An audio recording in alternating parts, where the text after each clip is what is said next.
उड़ीसा के भुवनेश्वर के KIIT में एक ऐसी घटना घटी है जो न सिर्फ उड़ीसा बल्कि पूरे देश को शर्मसार कर दिया है। हमारे पड़ोसी देश नेपाल, जो माता सीता की जन्मभूमि है, जहां से माता सीता ने पुरुषोत्तम श्री राम के साथ विवाह कर भारत की बहू बनकर आई थी, उसी पवित्र मिट्टी से प्रकृति जामसाल अपने भविष्य के सपनों को साकार करने उड़ीसा के भुवनेश्वर के KIIT विश्वविद्यालय में कंप्यूटर साइंस में बीटेक करने आई थी। लेकिन 16 फरवरी 2025 रविवार करीब दोपहर 3 बजे कॉलेज के गर्ल्स हॉस्टल QC4 के अपने कमरे में प्रकृति मृत अवस्था में पाई गई।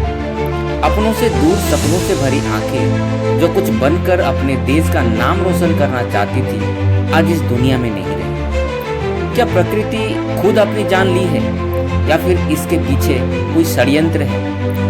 प्रकृति के चले जाने के बाद KIIT विश्वविद्यालय के अधिकारियों ने जो किया वो कितना सही था? क्या किसी बेटी की जान से बढ़कर किसी की प्रतिष्ठा हो सकती है?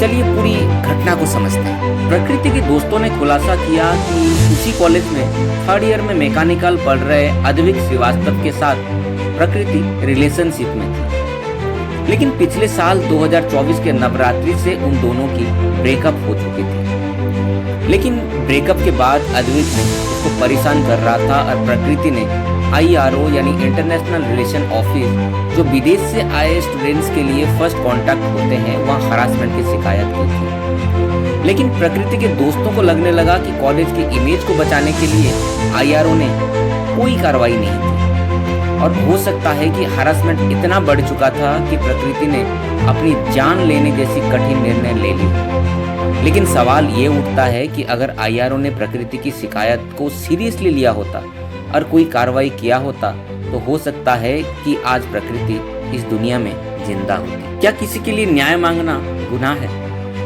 प्रकृति के मौत के बाद जब उसके दोस्तों ने न्याय के लिए आवाज उठाना शुरू किया तो KIIT के कुछ अधिकारियों ने जिस प्रकार के व्यवहार किए हैं वो बहुत घिनौना और निंदनीय है। हो सकता है कि नेपाल एक छोटा देश है, लेकिन किसी बेटी की जान चली गई है और उसके दोस्तों को बोला जा रहा है कि एक आदमी 40,000 बच्चों को मुफ्त में खाना खिला रहा है। उतना तो तुम्हारा देश का बजट भी नहीं होगा। किसी की जान से बढ़कर किसी की प्रतिष्ठा हो सकती है क्या ये बोला जाना सही था? उसके बाद नेपाली स्टूडेंट्स को रात के अंधेरे में अपने हॉस्टल से बाहर निकाल देना कितना सही था? जिन अधिकारियों ने उन छात्राओं के ऊपर इतनी घिनौना हरकत किया कि IIT के मैनेजमेंट ने उनको नौकरी से निकाल देना, उन अधिकारियों की गिरफ्तारी होना और तुरंत बाद उन अधिकारियों को बेल मिल जाना कितना सही लगता है। वो सिर्फ नेपाल की बेटी नहीं, इस देश की भी बेटी थी।